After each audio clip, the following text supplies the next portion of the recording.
नमस्कार, आप देख रहे हैं 5 की बात और मैं हूं नगमा। 2024 के आम चुनाव से पहले क्या विपक्षी पार्टियों का कोई मोर्चा खड़ा हो सकता है जो कि बीजेपी को टक्कर दे सके या बीजेपी के गठबंधन को टक्कर दे सके? ये सवाल इसलिए उठ रहा है क्योंकि एनसीपी प्रमुख शरद पवार एक बड़ी बैठक कर रहे हैं और खास बात यह है कि विपक्षी पार्टियों की इस बैठक में अभी कांग्रेस नहीं है। बैठक के लिए गैर कांग्रेसी विपक्षी दलों के साथ जानी मानी हस्तियों को न्योता दिया गया है। टीएमसी के यशवंत सिन्हा, सीपीआई के राष्ट्रीय सचिव विनय विश्वम, नेशनल कॉन्फ्रेंस के नेता उमर अब्दुल्ला, एनसीपी के नेता माजिद मेमन, राष्ट्रीय लोकदल नेशनल प्रेसिडेंट जयंत चौधरी और समाजवादी पार्टी के घनश्याम तिवारी भी वहां पहुंचे हैं। इनके अलावा पूर्व राजनयिक आम आदमी पार्टी के राज्यसभा सांसद सुशील गुप्ता भी इस मीटिंग में पहुंचे हैं। तो इस मीटिंग में कांग्रेस शामिल नहीं है, लेकिन कई विपक्षी पार्टियों के बड़े नेता यहां पर एकजुट हुए हैं और पवार के घर पर जुटा हुआ है विपक्ष। ये जो हैं, इस वक्त आप तस्वीरें देख रहे हैं अपने टेलीविजन स्क्रीन पर, वो सीधी तस्वीरें हैं जो कि शरद पवार के घर से आ रही हैं। जो तस्वीरें मैं आपको दिखा रहे हैं, आप माजिद मेमन को देख रहे हैं, यहाँ पर पहुंचे हैं। घनश्याम तिवारी समाजवादी पार्टी के हैं और तमाम नेता हैं यहाँ शरद पवार के अलावा। माफ कीजिएगा, यहाँ पे उमर अब्दुल्ला मौजूद हैं और कई पार्टियों के बड़े नेताओं को यहाँ पर दावत दी गई है। बहुत सारे दूसरे बड़े लोगों को भी बुलाया गया है। कांग्रेस यहाँ पे मौजूद नहीं है और चर्चा हो रही है कि ये क्या 2024 के लिए एक रणनीति तैयार करने में जुटी हुई हैं। गैर कांग्रेसी विपक्षी नेताओं की जो बैठक है उसमें कांग्रेस के अलावा जो बाकी पार्टियां हैं उसके बड़े नेताओं की इस बैठक में एक रणनीति तैयार करने की कोशिश की जा रही है। हिमांशु हमारे साथ मौजूद हैं। ये एक हाई प्रोफाइल मीटिंग चल रही है हिमांशु, जिसमें शरद पवार के घर पे, और वो ये मीटिंग कर रहे हैं गैर कांग्रेसी विपक्षी पार्टी के नेताओं की। इसमें कई बड़े नेता पहुंचे हैं। यशवंत सिन्हा यहाँ पे मौजूद हैं, उमर अब्दुल्ला मौजूद हैं, सुशील गुप्ता आम आदमी पार्टी से हैं। ये बार बार चर्चा है कि जाहिर है कि ये एक मोर्चा खड़ा करने की कोशिश हो रही है जिसमें कि कांग्रेस नहीं है भी, गैर कांग्रेसी विपक्षी पार्टियों का मोर्चा 2024 के मद्देनजर। अंदर से किस तरह की खबरें हैं वहां पर, क्या सरगर्मी आप सुन रहे हैं? देखिए, अभी तक 8 जो विपक्षी दल के नेता हैं और सांसद यहां बैठक में पहुंचे हैं और जो राजनीतिक हालात हैं देश में उसकी समीक्षा इस बैठक में की जा रही है। ये बैठक जो है इसकी पहल यशवंत सिन्हा ने की और उनके राष्ट्र मंच जो उन्होंने बनाया था 2018 में, उसके तहत ही ये पहल शुरू की गई और इसके तहत ये कोशिश की गई है कि जो लाइक माइंडेड विपक्षी पार्टियां हैं उनको एक ही मंच पर लाया जाए। और बैठक अभी खत्म हुई है। नगमा, आप देख सकते हैं उमर अब्दुल्ला अभी इस बैठक से बाहर आए हैं और अब से कुछ ही मिनटों में यहाँ पर एक मीडिया ब्रीफिंग होगी जिसमें ये जानकारी दी जाएगी कि क्या बड़े मुद्दे हैं जिनकी समीक्षा आज यहाँ पर की। लेकिन इतना ज़रूर है कि 8 विपक्षी दलों के नेता एक ही मंच पर शरद पवार के घर पर मिले हैं और उन्होंने मौजूदा जो राजनीतिक हालात हैं देश में और विपक्ष को कैसे और एकजुट किया जाए इस पर चर्चा की है। हालांकि महत्वपूर्ण ये भी है कि 2 कांग्रेस नेताओं को भी यहाँ पर न्योता दिया गया था, कपिल सिब्बल और विवेक तनखा, और दोनों ने इस बैठक में भाग लेने से मना कर दिया। कांग्रेस का कोई प्रतिनिधि इस बैठक में नहीं है, लेकिन यशवंत सिन्हा ने अपनी तरफ से ये कोशिश ज़रूर की है। दूसरी बात, औपचारिक तौर पर यह कहा गया है कि इसमें किसी तीसरे मोर्चे या चौथे मोर्चे को खड़ा करने पर कोई बातचीत होगी, ये इस बैठक का एजेंडा नहीं है। और ये स्पष्टीकरण भी दिया गया एनसीपी की तरफ से कि ये बैठक शरद पवार की पहल पर नहीं हो रही है और शरद पवार ने या एनसीपी ने किसी भी नेता को इस बैठक में भाग लेने का न्योता नहीं दिया और ये यशवंत सिन्हा की तरफ से जो पहल की गई थी उसके तहत ही ये बैठक जो है पवार साहब के घर पर हो रही है। लेकिन ये महत्वपूर्ण है कि 8 विपक्षी दलों के नेता और सांसद शरद पवार के घर पर पहुंचे हैं और इसे एक नई कोशिश की तौर पर देखा जा रहा है।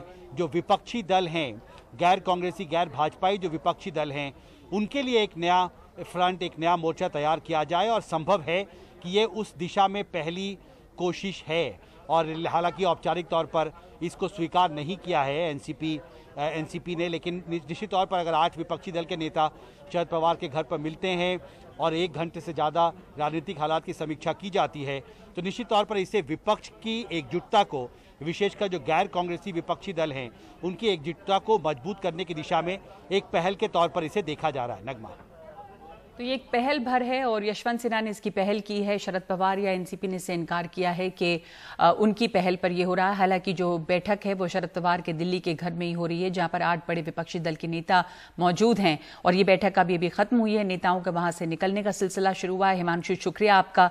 जाहिर है कि इस पर सवाल उठ रहे हैं कि कांग्रेस इसमें मौजूद नहीं है। तो इस बैठक को लेकर राहुल गांधी से पूछा गया है तो राहुल गांधी ने ये जवाब दिया है कि उनका पूरा फोकस जो है वो अभी कोरोना पर है, इससे अलग भटकने का सवाल ही नहीं है। It is a very active political. It's a day of hectic political activity in the capital. You know, Mr. Sharad Pawar has convened a meeting of a number of opposition leaders and people. So I would just like if you could react on that also. My request. Okay, on the political aspect, my intention here is to bring focus on COVID. My intention here is to point clearly in the direction of where we think the government should act on COVID. And so I'm not going to distract you or myself by getting into, what is going on in the politics and what is going on here and there. There is a time and place for that discussion and I'm happy to talk to you at that time. बैठक तो 2014 के बाद हर चौथे दिन होती रहती है। ये जो विपक्षियों को लामबंद करने वाली बैठक होती है, ये लामबंद करने वाली बैठक जिसको आदरणीय प्रधानमंत्री जी ने पहले ठगबंधन भी कहा था, ऐसे ठगबंधन बैठक तो समय समय पर होती रहती है। हमने हर चुनाव से पहले देखा है, ये बैठक भी करते हैं, हाथ पकड़ करके खड़े भी होते हैं, मगर सही समय आने पर साथ में लड़ते ही नहीं है, क्योंकि देश में आज एक लीडरशिप क्राइसिस है, कोई लीडर ही नहीं है। तो शरद पवार के घर हो रही इस बैठक को लेकर कांग्रेस नेता शत्रुघ्न सिन्हा ने कहा कि अगर विपक्ष लामबंद हो रहा है तो अच्छी बात है।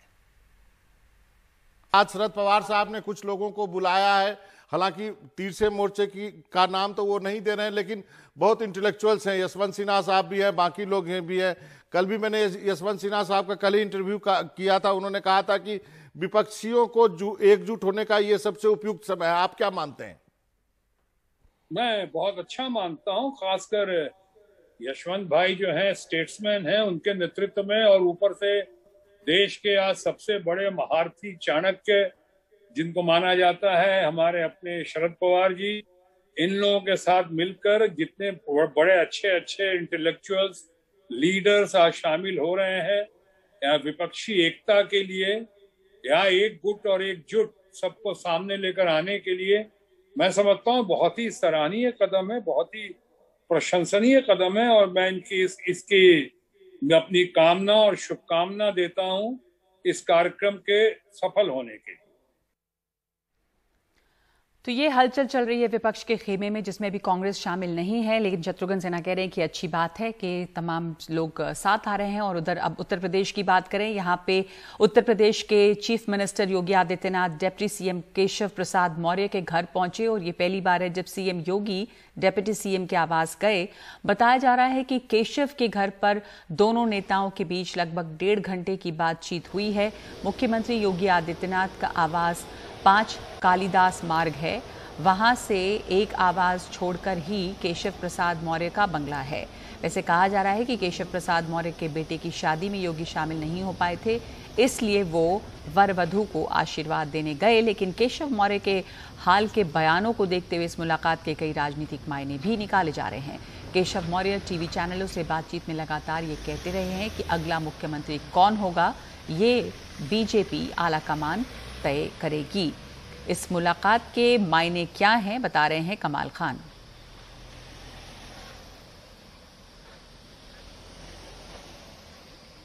दरअसल है क्या कि जब राजनीतिक व्यक्ति कोई काम करता है तो कई बार उसके हर कदम में राजनीति होती भी है और कई बार ऐसा भी होता है कि उसमें बहुत तरह के राजनीतिक विश्लेषण किए जाते हैं।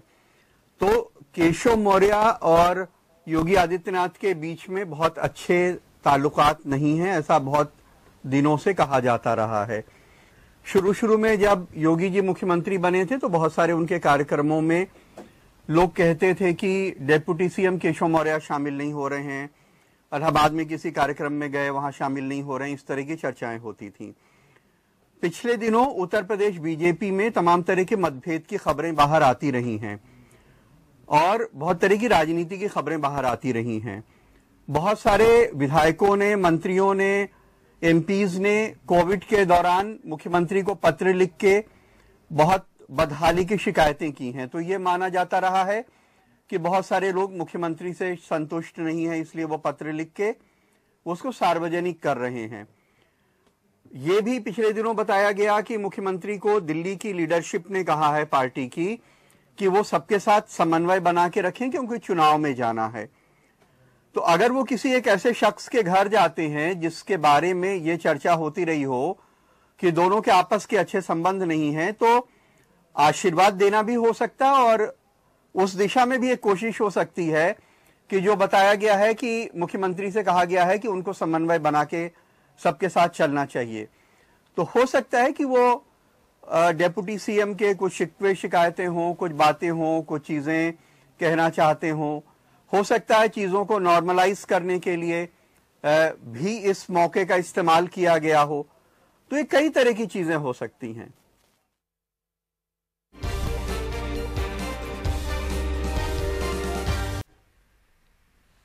दिल्ली के फर्श बाजार इलाके में स्थित यूनियन बैंक ऑफ इंडिया में 55 लाख रुपए की चोरी का मामला सामने आया है। चोरी को जिस तरह से अंजाम दिया गया वो हैरान करने वाला है। बैंक के पास की गली में राज मिस्त्री के तौर पर काम करने वाला हरिराम नाम का शख्स इसका मास्टरमाइंड निकला। उसके साथ 2 लोगों को पूरे 55 लाख रुपए के साथ गिरफ्तार किया गया है।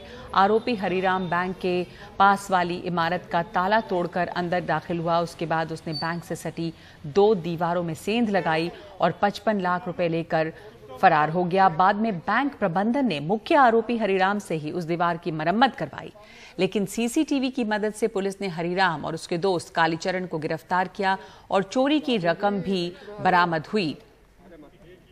ज्यादा जानकारी के लिए देखिए हमारे सहयोगी मुकेश सिंह सेंगर की रिपोर्ट। इसी रोशनदान से निकला एक चोर और चोर पहुंचा यूनियन बैंक ऑफ इंडिया के अंदर। ये दिल्ली का फर्श बाजार इलाका है जहां रविवार को बैंक में चोरी हुई, 55 लाख की चोरी हुई और चोरी के आरोप में एक सिक्योरिटी गार्ड हरिराम को गिरफ्तार किया गया है। दरअसल हरिराम पास में ही सिक्योरिटी गार्ड है और पुलिस के मुताबिक उसने अकेले इस पूरी चोरी को अंजाम दिया। पहले वो छत के रास्ते इस रोशनदान तक पहुंचा, पीछे गेट है, उसने गेट का लॉक तोड़ा और फिर इस छोटे से होल से निकलते हुए वो यहाँ कूदा और यहाँ कूदने के बाद ये जो सामने दीवार है, ये दीवार बैंक की दीवार से बिल्कुल सटी हुई है। उसने इन दोनों दीवारों को काटा, इसमें होल किया और यहीं से वो अंदर बैंक के अंदर दाखिल हो गया और अंदर जाने के बाद जो अंदर सीसीटीवी कैमरे लगे हुए हैं उन तमाम सीसीटीवी कैमरों को उसने डिस्टर्ब किया और अंदर से 55 लाख रुपए उसने निकाले और यहाँ से गायब हो गया। जब पुलिस यहाँ पर पहुँची और पुलिस ने जांच की तो ये पाया कि जो सीसीटीवी कैमरे लगे हैं उसमें एक शख्स सीसीटीवी कैमरों को डिस्टर्ब करता हुआ दिख रहा है। उसका मुश्किल से 5 से 6 सेकंड का फुटेज है जिसमें उसका आधा चेहरा और एक हाथ दिखाई दे रहा है। तो पुलिस ने आसपास लोगों से पूछताछ की तो ये पाया कि ये जो चेहरा है ये हरिराम हो सकता है जो कि पास में ही सिक्योरिटी गार्ड है। हरिराम इसी बिल्डिंग में भी 2 साल पहले सिक्योरिटी गार्ड रहा है। पुलिस ने हरिराम को बुलाकर पूछताछ की तो हरिराम ने अपना जुर्म कबूल कर लिया और उसने माना कि उसने 55 लाख रुपए चोरी किए हैं और वो चोरी की प्लानिंग 3 महीने से कर रहा था, लेकिन लॉकडाउन चल रहा था इसलिए उसको चोरी करने का सामान जैसे गैस कटर या दूसरी चीज़ें नहीं मिल पा रही थी। लेकिन जैसे ही लॉकडाउन खुला उसने चोरी का पूरा सामान लिया और चोरी की इस पूरी वारदात को अकेले ही अंजाम दे दिया। हरिराम ने कुछ पैसे अपने दोस्त कालीचरण को दिए। पुलिस ने कालीचरण को भी गिरफ्तार कर लिया है।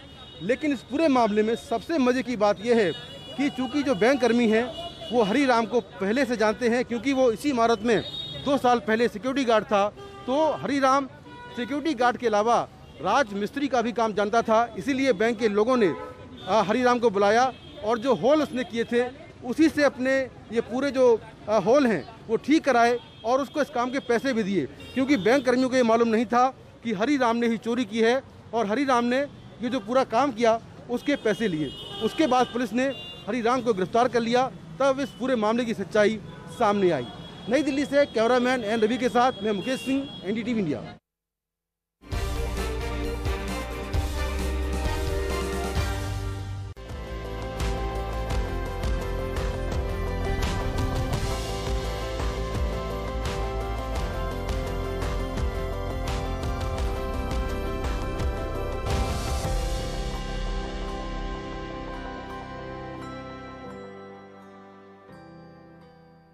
नमस्कार, मैं हूं अदिति राजपूत।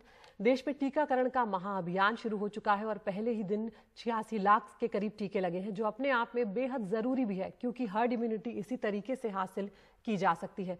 कोरोना की तीसरी लहर आए उससे पहले हमारा तैयार रहना भी जरूरी है। एनडीटीवी और गूगल लेकर आए हैं खास पेशकश वैक्सीनेट इंडिया, जिसमें वैक्सीन से जुड़े आपके डर को दूर करने की हम कोशिश कर रहे हैं। हमारे साथ जुड़ रहे हैं खास मेहमान डॉक्टर राजेश पारिक हैं, डायरेक्टर हैं मेडिकल रिसर्च जसलोक अस्पताल मुंबई से। डॉक्टर साहब, बहुत शुक्रिया, आपने वक्त निकाला हमारे लिए। डॉक्टर पारिक, सबसे पहले मैं यही जानना चाहूंगी, अब जब बड़े स्तर पर वैक्सीनेशन हो रहा है तो यहाँ पर ये जानना भी बेहद जरूरी हो जाता है कि वैक्सीन लगाने के बाद क्या क्या सावधानियां बरती जाएं। जी अदिति जी, पहले तो ये तो कितनी अच्छी खबर आपने आज दी है कि हमारे देश में वैक्सीनेशन इतना बढ़ रहा है, और जैसे बढ़ रहा है हम बहुत उम्मीद रख सकते हैं कि कोविड-19 की बीमारी का सामना हमारा सफल रहेगा। तो आपका सवाल ये था कि वैक्सीनेशन के बाद क्या सावधानी रखनी चाहिए। तो ज्यादा करके 2 डोज रहते हैं वैक्सीनेशन के, तो ये दोनों डोज के बीच में हमको सावधानी रखनी चाहिए और दूसरे डोज के बाद भी रखनी चाहिए। तो दूसरे डोज के 15 दिन बाद इम्यूनिटी आ जाती है, तो तब तक तो हमको पूरी सावधानी रखनी चाहिए। और आपके चैनल पे भी आपने बताया है कि कई लोगों को दोनों डोज के बीच में कोविड हो गई है, क्योंकि वो लोग सावधान नहीं रहे। उनको लगा चलो अभी तो एक डोज मिल गया तो इम्यूनिटी आ गई।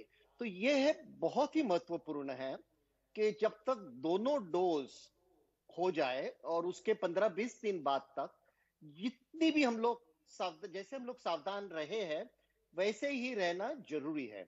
लेकिन उसके बाद भी हमको जो पहले के कदम थे वो रखने चाहिए। सिर्फ घर के अंदर अगर सब लोग ने वैक्सीनेशन लिया हो तो फिर हम लोग मास्क निकाल के एक दूसरे के साथ बैठ सकते हैं।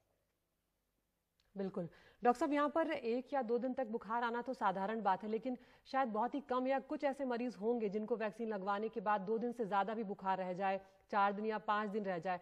तो ऐसे में क्या उन लोगों को कोरोना टेस्ट करवाना चाहिए या कुछ और उनको सलाह देना चाहेंगे आप? जी, पहले तो अदिति जी मैं ये कहना चाहता हूँ कि हमें बहुत सवाल आते हैं कि मुझे बुखार बिल्कुल नहीं आया, तो इसका अर्थ ये है क्या कि हमको वैक्सीन नहीं मिला? तो अगर बुखार आए नहीं आए उसके बारे में ज्यादा फिक्र नहीं करनी चाहिए। लेकिन अगर बुखार 1 हफ्ते से ज्यादा जो चले तो फिर डॉक्टर के साथ बात करके शायद टेस्ट लेने की जरूरत पड़ेगी। लेकिन इसके बारे में ज्यादा डरना नहीं चाहिए, क्योंकि अगर समझो कोरोना आ भी गया हो दोनों डोज के बाद तो ज्यादा करके माइल्ड रहता है, हॉस्पिटल में जाने की बिल्कुल जरूरत नहीं रहती है। जी डॉक्टर साहब, कुछ लोग ऐसे भी हैं जो एंटीबॉडी टेस्ट करा रहे हैं और उनका कहना है कि वैक्सीन के बाद उनके अंदर कोई एंटीबॉडी नहीं है, तो उन्हें ये लगने लगता है कि क्या उनके अंदर अगर एंटीबॉडी नहीं आई है तो क्या उन्हें दोबारा वैक्सीनेशन की जरूरत है? बिल्कुल नहीं अदिति जी, ये बहुत ही अच्छा सवाल है जो आपने पूछा है। पहले तो एंटीबॉडी करने की जरूरत नहीं है। दूसरा, अगर कर भी लिया तो बहुत एक्यूरेट टेस्ट नहीं है, और उसको देख के हम लोग ये निर्णय नहीं ले सकते हैं कि अभी वैक्सीन की जरूरत है कि नहीं। 2 डोज ले लिया, सब सावधानियां रख ली, तो फिर एंटीबॉडी टेस्ट की जरूरत नहीं है, और अगर कर भी दी तो उसके ऊपर इतना ध्यान नहीं देना चाहिए। जी, अब डॉक्टर साहब, लॉकडाउन जो है वो ज्यादातर राज्यों में खुलता जा रहा है। ऐसे में कई बार लोगों को ये लगता है कि अब तो हमने वैक्सीन लगवा लिया है तो अब चिंता करने की कोई बात नहीं है। आपने मुंबई में भी देखा होगा, दिल्ली में भी हम देख रहे हैं कि कई लोग आराम से भीड़ भाड़ वाले इलाकों में जा रहे हैं और कई बार मास्क लगाने को लेकर भी लोग उतने सतर्क नहीं है। जी, ये बहुत अच्छी बात आपने की है कि लोगों को ध्यान में रखना चाहिए। देखिए क्या हो गया, वैसे ही तो दूसरी लहर आ गई ना, सावधानी कम हो गई, लोग घूमने लगे। तो हमको जो भी इस पैंडेमिक में हुआ है उसके सबक सीखने चाहिए, नहीं तो वही कहानी वापस आ जाएगी। तो लॉकडाउन भले खुल गया हो, हमको तो ज्यादा करके अगर जरूरत नहीं हो तो बाहर नहीं जाना चाहिए और इधर उधर तो घूमना नहीं चाहिए, क्योंकि शायद हमारे में कोविड-19 नहीं आएगा क्योंकि हमने वैक्सीनेशन लिया है, लेकिन हम दूसरों में फैल सकते हैं, तो हमको सावधान तो रहना ही पड़ेगा। बिल्कुल, ये बहुत महत्वपूर्ण बात आपने कही है कि हम भले ही हमने वैक्सीन ले लिया है लेकिन दूसरों को भी हम फैलाने की क्षमता रखते हैं। जब तक कि पूरी तरह से कोरोना खत्म नहीं हो जाता तब तक किसी भी तरह की असावधानी जो है वो हमको बहुत भारी पड़ सकती है। और हम देख चुके हैं कि दूसरी लहर ने हमारे देश में कितना कहर ढाया है, कितने परिवारों को नुकसान पहुंचाया, अपनों को हमने खोया है। तो वैक्सीन जरूर लगवाएं, लेकिन अगर आप कहीं बाहर जा रहे हैं तो मास्क लगाना ना भूलें और दूरी जरूर बनाकर रखें। डॉक्टर राजेश पारेख, इस तमाम जानकारी के लिए आपका बहुत बहुत शुक्रिया। धन्यवाद।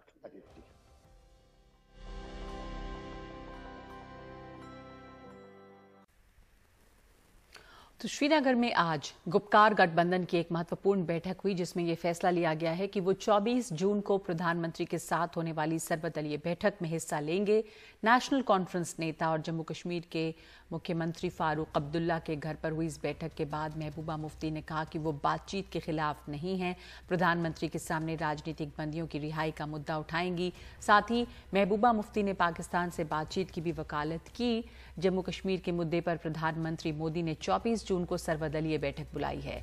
गुपकार गठबंधन जम्मू कश्मीर की पार्टियों का गठबंधन है जो जम्मू कश्मीर का विशेष दर्जा फिर से देने की मांग को लेकर बनाया गया है।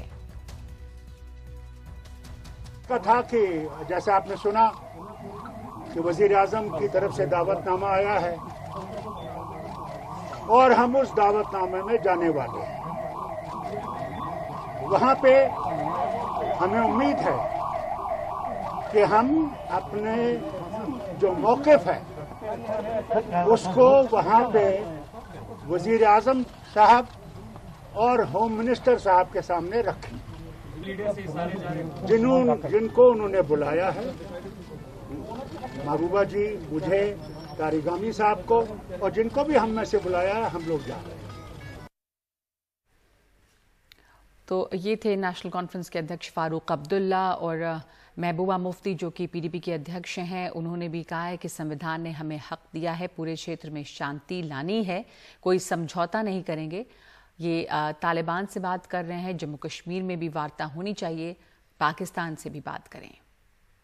जो हमें कॉन्स्टिट्यूशन ने, हमारे कॉन्स्टिट्यूशन ने हमें हक दिया है, जो हमारे साथ जो हमें मिला हुआ था, उसके बावजूद भी जम्मू कश्मीर में एक मसला था।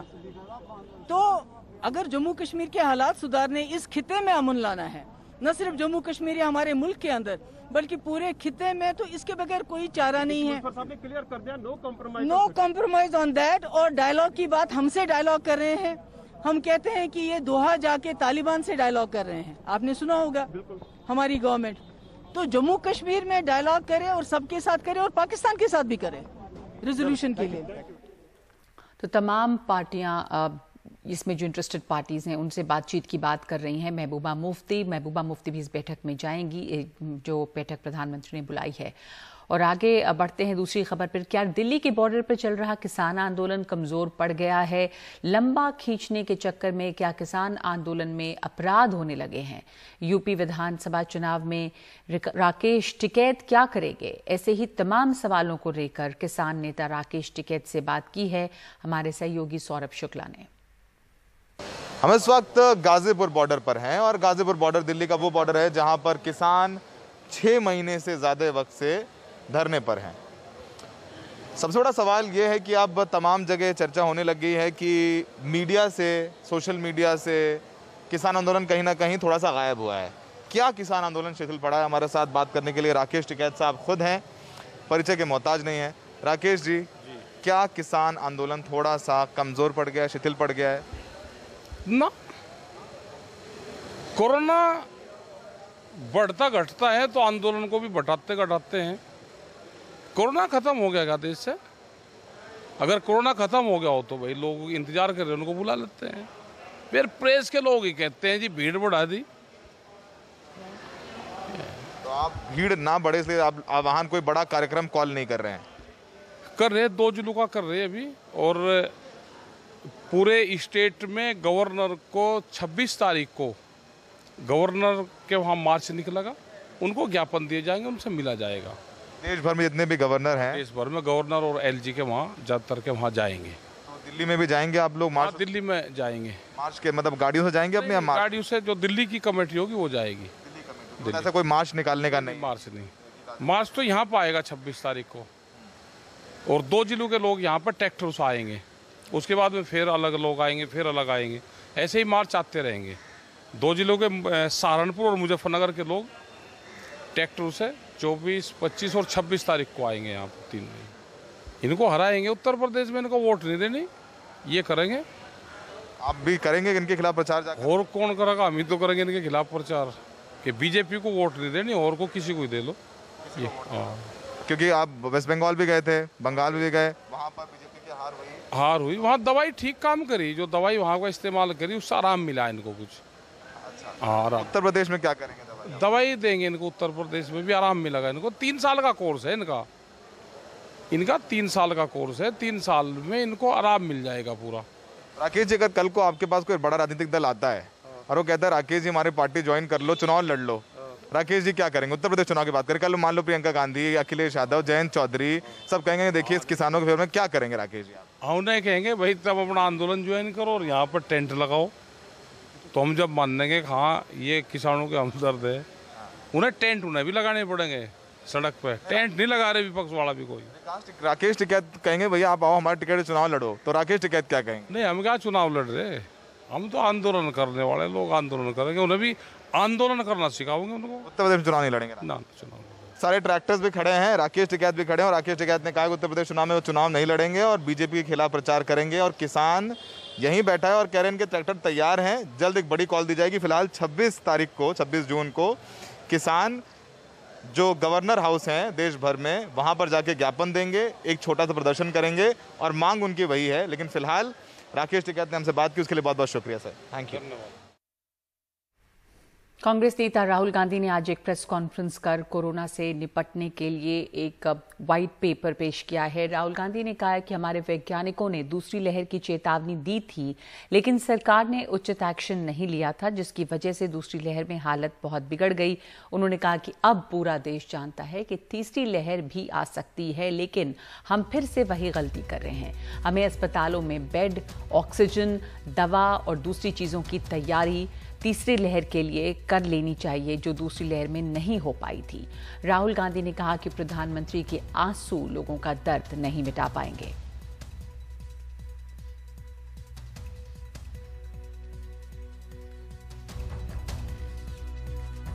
दो तरीकों की कोविड डेथ्स होती हैं। एक कोविड डेथ होती है नीडलेस डेथ, मतलब ये नहीं होनी चाहिए थी। इस व्यक्ति को आसानी से बचाया जा सकता था, मगर उसको नहीं बचाया गया। उसका सबसे बड़ा कारण ऑक्सीजन लिमिटेशन, कि हम उनको सही टाइम पे ऑक्सीजन नहीं दे पाए। इस देश में ऑक्सीजन की कोई कमी नहीं है। जितने ऑक्सीजन की जरूरत ये देश प्रोड्यूस करके दे सकता है।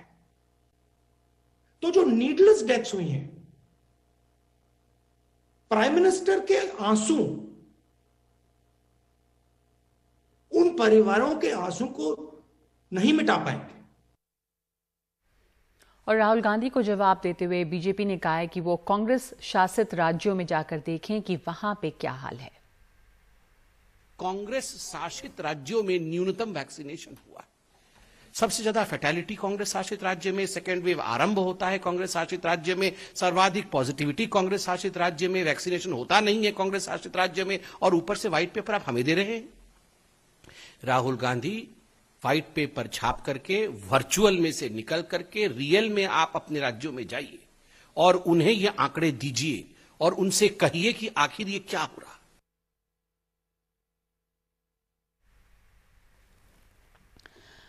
कोविड से लड़ाई में सबसे बड़ी चुनौती टीकाकरण की है और इस मामले में आंध्र प्रदेश ने एक मिसाल कायम की है जिसने बताया है कि अगर पर्याप्त टीके हों तो क्या कुछ मुमकिन है। एक दिन में राज्य ने 13 लाख से ज्यादा टीके लगाए।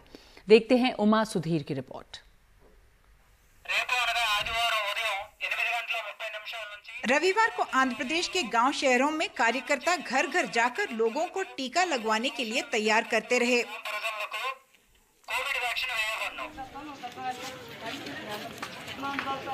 रविवार रात 9 बजे तक 13,72,000 लोगों को 4,600 केंद्रों पर टीका लग चुका था। इस मुहिम में 75,000 स्वास्थ्य कर्मियों ने मदद की। मुख्यमंत्री जगन मोहन रेड्डी ने ट्वीट किया कि अगर पर्याप्त टीका हो तो क्या कुछ किया जा सकता है, ये आंध्र प्रदेश ने दिखाया है। लोगों को टीके के लिए जाने की जिम्मेदारी आंध्र प्रदेश के 2,60,000 अनूठे ग्राम सेवकों की फौज को दी गई, जिसे 2019 में जगन मोहन सरकार ने तैयार किया था। एक ग्राम सेवक पर 50 घरों की जिम्मेदारी है।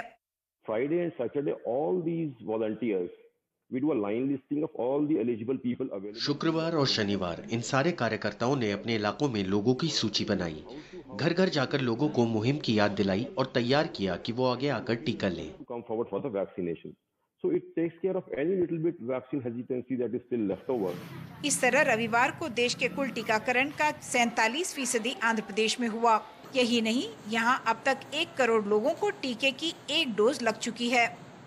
न सिर्फ आंध्र प्रदेश बल्कि मध्य प्रदेश ने भी दिखा दिया कि एक ही दिन में 13 लाख से ज्यादा लोगों को टीका लगाया जा सकता है।